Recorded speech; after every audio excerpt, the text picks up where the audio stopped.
You ever walk into a social event and instantly notice that everyone else seems to have some secret manual you were never given? People jump into conversations, laugh at the right moments, respond instantly, and you're standing there thinking, how do they do that so fast? And sometimes you start wondering if there's something wrong with you, like maybe you're too slow, too quiet, too observant, or just not social enough. But here's the part most people never tell you. None of that means anything is wrong with you. Carl Jung spent a lot of time talking about how people naturally have different internal setups. Not personality labels, not categories to squeeze yourself into, just the simple reality that human minds don't all work in the same direction or at the same speed. Some people react without hesitation. Others, maybe you, like to check in with themselves first. Some people can talk non-stop in a crowded room. You might need a moment to warm up or decide whether the conversation even feels worth joining. And that doesn't make you odd. It makes you aware. The world is loud about how you should behave in social settings. Just be outgoing. Just talk to people. Just relax. But if your mind isn't built for immediate responses, these "just do it" lines feel impossible. The truth is simple. You don't respond like everyone else because you're not built like everyone else. Your thoughts don't crash into your mouth without checking first. Your reactions don't happen on autopilot. Your mind has its own rhythm, one that deserves respect, not shame. And once you understand why you move differently, you stop judging yourself for it. You stop comparing. You start working with your wiring instead of against it. That's what this whole topic is about. Understanding the way you function so you can finally stop feeling like the odd one out in the room. Carl Jung had this really refreshing way of explaining why people don't all behave the same in social situations. He basically said, people face the world from different starting points. Not better or worse, just different. Some people move outward first. They walk into a room, plug right into the energy, and start responding to whatever is happening around them. Their reactions flow almost automatically because their attention is already out there. Then there are people like you, people whose attention starts inward. You check in with yourself first. What's going on here? How do I feel about this? Do I want to engage? What's the vibe of the room? And that tiny pause, that internal check-in, makes a huge difference in how you respond. So when someone else jumps into a conversation immediately and you don't, it's not hesitation, it's orientation. Your mind wants to get its bearings before it reacts. Jung never framed this as something wrong or less than. He saw it as a natural difference in how people operate. Some people are wired to react outward first, others are wired to react inward first. That's just the architecture of the mind. And once you understand that, social events look different. Instead of thinking, why can't I be like them? You start realizing, oh, I'm simply starting from a different place. You're not late. You're not awkward. You're not avoiding anything. You're just following your own internal direction, and it happens to run on a different path than the people who respond instantly. This inner orientation shapes everything: how fast you talk, when you speak up, what types of conversations feel natural, and even how much energy you need before and after being around people. You're not trying to be different. You simply are different, in a way that Jung would say is completely natural and completely valid. One of the most common differences Jung pointed out is how people process information. Some people react as soon as something hits their ears. They hear it. They respond. Done. Their thoughts show up right on the surface, ready to go. But your mind? It works in layers. You don't just take in what's happening. You sort it, filter it, and make sense of it before responding. It's like your brain wants the full picture, not just the first piece of it. So when someone asks you something at a social event, and you take a second before answering, people might assume you're unsure or quiet. But really, your brain is just doing what it naturally does. It's processing. You're taking in tone, context, timing, and the meaning behind what was said. Not because you're overthinking, but because your mind doesn't jump straight to the first reaction it finds. Jung often talked about how people differ in the way they gather information and how they organize it. Some trust quick impressions. Others, like you, prefer a clearer sense of what's going on before committing to a response. And here's the important part. Needing a moment doesn't make you slow. It makes you thoughtful. You're not lagging behind. You're not missing social cues. You're simply giving your mind the seconds it needs to line things up in a way that feels true to you. And this layered processing shows up everywhere. You might rephrase thoughts in your head before speaking. You might check whether what you're about to say actually fits the situation. You might want to understand the tone of the conversation before joining in. Meanwhile, other people jump in instantly because they don't have these internal steps. Their thoughts go straight from impulse to action. Yours take a more deliberate path. Not better, not worse. Just different. And honestly, your layered approach often leads to responses that are clearer, more grounded, and more intentional. It just doesn't happen instantly, and that's okay. Another big reason you don't respond like everyone else at social events is because you notice things other people completely skip over. Jung talked a lot about how individuals pay attention to different types of information, even in the same exact environment. While some people only register the obvious parts of a situation, like who's talking the loudest or what the main topic is, you're picking up on subtler details that sit underneath the surface. You might notice the tone someone is using. You might pick up on the pacing of a conversation. You might catch small shifts in how people interact or the overall feel of the room. And you take all of this in before deciding how to respond. So when someone else replies instantly and you don't, it's not because you're unsure. It's because you're observing things they didn't even register. Your mind gathers more context. It wants to understand the situation, not just react to it. You respond when you feel like you have enough information, not when social pressure says you should. And this can make social events feel louder or more overwhelming than they seem to other people. When you're noticing multiple layers of what's happening, it naturally takes more mental energy to stay engaged. You're aware of shifts, cues, pauses, and tones that others breeze past. It's not that you're being cautious. It's that your mind doesn't want to jump in until it has a clear read. This kind of attention is a strength. It means you often understand the atmosphere better than the people who respond instantly. It means you pick up on things that shape conversations in ways others never realize. It means you walk away with a deeper sense of what actually happened, not just what was said. But it also means you won't respond on command the same way others do. Your brain is tuned differently. It's gathering patterns, signals, and context before opening your mouth. And honestly, that sets you apart in a good way. Another thing Jung highlighted is that people differ in how they manage and use their mental energy, especially in social settings. And this is a huge reason why you don't respond like everyone else. Some people walk into a crowded space and their energy ramps up immediately. The noise, the movement, the conversations, it all boosts them. It's like plugging their mind into a power source. But for you, it works differently. Being around a lot of people doesn't automatically energize you. It might even drain you faster than you expect. Not because you dislike people, not because you're anxious, but because your mind processes everything happening around you, every bit of it, and that takes effort. So while others can keep up a steady flow of conversation for hours, you might need moments to reset. You might withdraw a little, slow down, or wait before adding something to the conversation.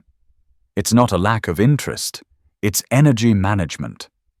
Your brain isn't built for non-stop stimulation. It's built for selectivity. It wants to choose where your energy goes instead of letting the environment pull it automatically. This is why certain social events feel fine and others feel draining. It's why you might enjoy a setting with just a few people, but feel overwhelmed when there's too much going on at once. It's why you might pause before responding, not because you're lost, but because you're deciding whether this interaction is worth your energy in that moment. And here's the key part. Jung saw this difference as completely normal, not something to fix or force yourself out of. Your energy doesn't expand just because you walk into a lively room. You decide when to engage. You decide how much to give. You decide what feels manageable. That automatic burst of social energy some people have? You don't run on that system. You run on intentionality. And intentionality always takes a little more time.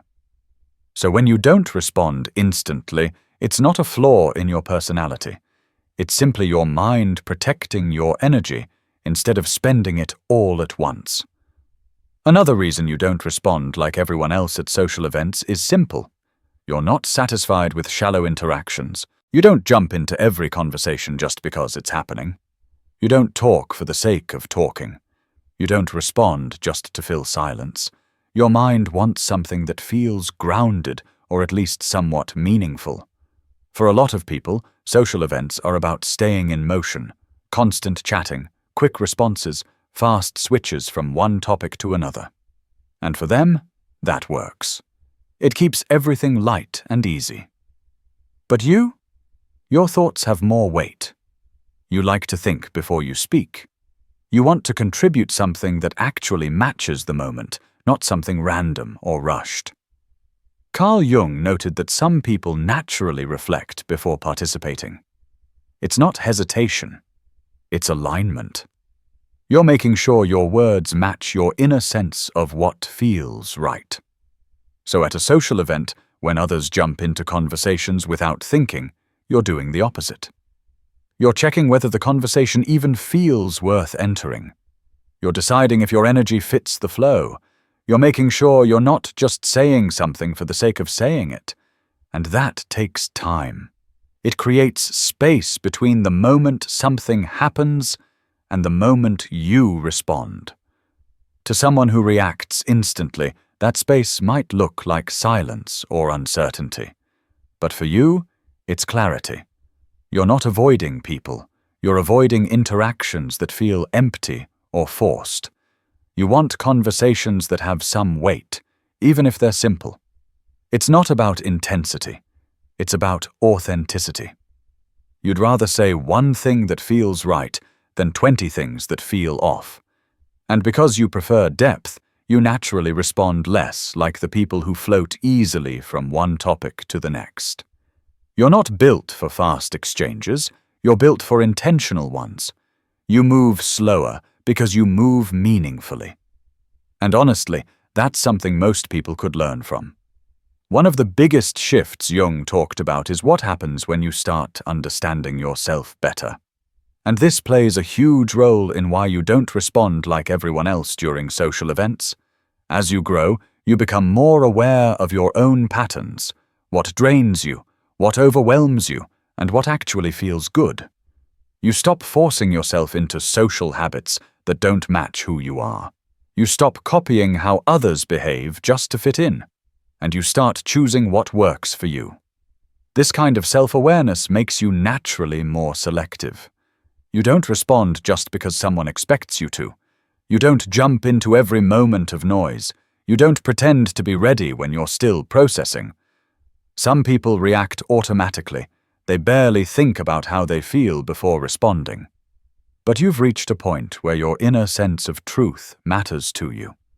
That little voice inside that says, "This doesn't fit me," actually guides your behavior now. That's part of what Jung described as becoming more aligned with your own identity. It's not about being mysterious or distant. It's about being honest. You're not going to respond in a way that contradicts how you genuinely feel. So when others respond instantly and you don't, it's not hesitation. It's intention. You're thinking, does this feel right for me? Do I actually want to join this conversation? Is this worth my energy? That level of awareness slows things down, but it also makes you consistent, grounded, and true to yourself. And here's the important part. This isn't avoidance, it's clarity. Your self-awareness gives you a sense of direction that other people might not have. They follow the crowd. You follow your inner compass. And that means you're not going to respond like everyone else, because you're not operating on everyone else's rules. You're responding in a way that respects your boundaries, your energy, and your genuine feelings. And that's not just healthy. It's powerful. We've all tried it at some point, forcing ourselves to act like everyone else in a social setting. Trying to respond faster, jumping into conversations without thinking. Matching the energy of people who seem to have endless social stamina. And how does it feel? Exhausting. Draining. Off. That's because you're ignoring the natural rhythm of your own mind. Jung talked about this. When you go against your internal wiring, your actions don't line up with how you actually process the world. It's like trying to drive a car in a gear it wasn't designed for. You can make it work, but it's bumpy, inefficient, and stressful. When you push yourself to match everyone else, you end up saying things that don't feel like you, feeling disconnected from the moment, burning energy faster than you realize. And the more you try to fit in, the more obvious it becomes that your responses aren't natural. Your mind, your attention, and your energy are all signaling, hey, slow down. This isn't how I operate. The reality is that trying to act like everyone else doesn't work. It's not just uncomfortable, it's unsustainable. The better approach, Jung would say, is to respect your own pace. Notice your natural way of processing and responding. Honor your rhythm, because when you stop forcing it, something amazing happens. You respond in a way that feels effortless. You engage with people naturally, not artificially. You conserve energy instead of losing it to the pressure of trying to keep up. And that's when social events start to feel manageable, even enjoyable, because you're not pretending to be someone else. You're simply being yourself. Once you stop forcing yourself to respond like everyone else, social events start to feel a lot less stressful. You realize that you don't need to copy the pace, energy, or style of others to fit in. Accepting your natural style means moving at your own rhythm. You choose when to speak, when to listen, and when to step back. You give yourself permission to observe before responding, instead of feeling pressured to react immediately. Think about it like this. While others might jump from one topic to the next without missing a beat, you might pause, process, and then add a thoughtful comment that actually shifts the conversation in a better direction.